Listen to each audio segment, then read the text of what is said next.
Welcome to the Cronkite Sports Report. I'm Austin Scott. The Phoenix Suns are one win away from advancing to the Western Conference semifinals after their 112-100 victory over the Los Angeles Clippers on Saturday. Our Sammy Miller was at Suns practice this morning and has more on how the team can close it out.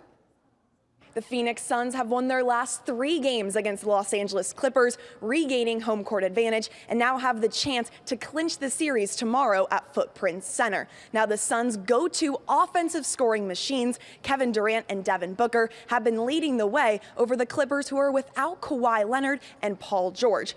But it's a series-clinching game, and the intensity is always raised in those types of games, so Deandre Ayton knows that they will have to give it everything they have in order to not force a Game 6. Don't disrespect your opponent.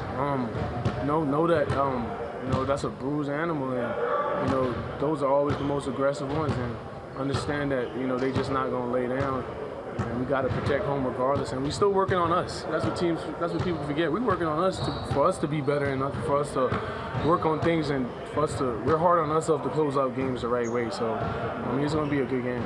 The Suns hope to get that series-clinching win tomorrow to allow some of their veteran players to get some extra rest before their next round, either against the Minnesota Timberwolves or the Denver Nuggets. But like head coach Monty Williams always says, they have to take it one game at a time. So for tomorrow's game, they have to make sure that they're feeding the big man in the paint, Deandre Ayton, and they also have to hold Russell Westbrook and Norman Powell to under 50 points combined.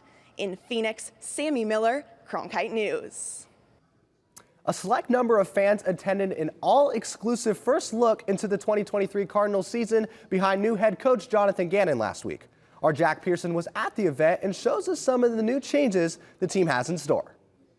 Only April, but it's never too early to start looking ahead to football season as fans gathered at the Van Buren in Phoenix for a first look into the Cards 2023 season that was headlined by a much-anticipated uniform reveal and a Q&A with head coach Jonathan Gannon, who has brought passion and enthusiasm to the Valley. He has made a huge impact. He and Monty Ossenfort, boy, they've been at hard work ever since they joined the team, and they've been making a lot of great changes. We couldn't be more excited.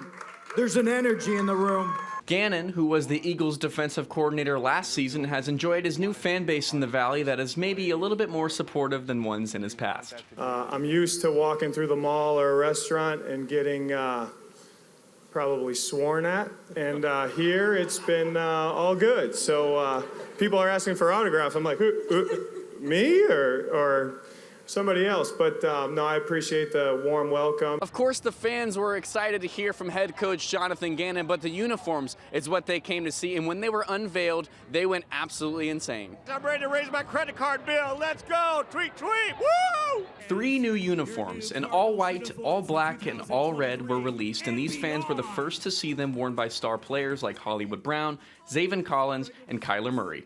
The Cards are going for a clean look, according to owner Michael Bidwell. They wanted to keep these simple, maintain tradition with a modern touch. I just like how they're, classic, original. It's just gonna be hard to mess these up. Gonna win a lot of games in these. We are still a long time away until the start of the NFL season, but the Cardinals are gonna look good. Will they play good is a question that will need to be answered come September. In Phoenix, Jack Pearson, Cronkite News. From the gridiron to Phoenix Muni, ASU baseball earned the series win over number 21 Oregon State following Wednesday's abysmal 20-0 loss in Tucson. The Sun Devils became the first Pac-12 team since 2000 to score double digits in every game of a series against the Beavers. The weekend also marks the first series win over a ranked opponent since 2016. ASU is now one of just 5 powerhouse teams in America to not lose in conference series this season, and it doesn't get any easier from here. The Devils will prepare for play 5 games in 6 days, 2 midweek home games versus Cal State Fullerton, and a weekend road trip to Eugene. This is arguably the most important stretch that we have, the most games we have in this short amount of time, and they're all important. This was an extremely important weekend for us against a very good team that we came out on top and obviously took the series. We got 2 tough games against Fullerton, who's been playing extremely well during the midweek games especially. That we got to show up, and those games are important for us.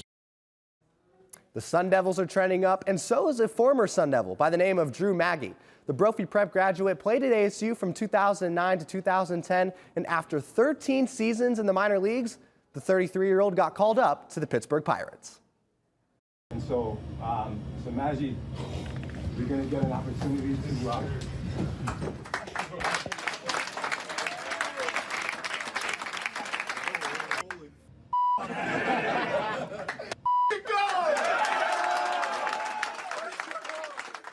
After 1,115 games and 3,847 at-bats in the minor leagues, the former Sun Devil and Phoenix native is eagerly waiting for his first chance to prove himself in the big leagues. The Pirates will host the Dodgers tomorrow to kick off a 3-game series. That's it for today's Cronkite Sports Report. Back to you guys at the desk.